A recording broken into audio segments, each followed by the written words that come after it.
Gujarat police کی جانب سے منشیات فروشوں کے خلاف سالانہ کارکردگی رپورٹ جاری کر دی گئی۔ ترجمان پولیس کے مطابق گجرات پولیس نے سال 2021 میں 982 منشیات فروشوں کو گرفتار کر کے 450 کلو گرام چرس، 8 kilo gram heroine, 7 kilo gram افیون، 151 gram ice,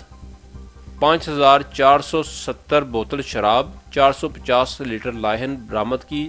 113 شرابی بھی گرفتار کیے۔ تفصیلات کے مطابق ڈی پی او عمر سلامت کی زیر قیادت گجرات پولیس نے گزشتہ سال منشیات فروشوں کے خلاف ضلع بھر میں بڑے پیمانے پر آپریشن جاری رکھا،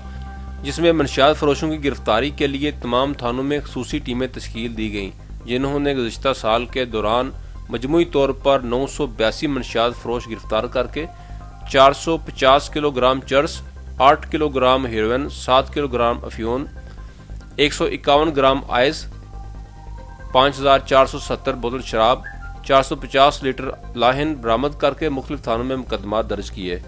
علاوہ ازیں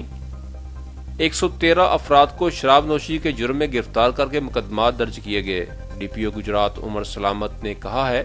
کہ منشیات فروش معاشرے کے ناسور ہیں، ان کے خلاف سال رواں میں بھی آپریشن جاری رہے گا۔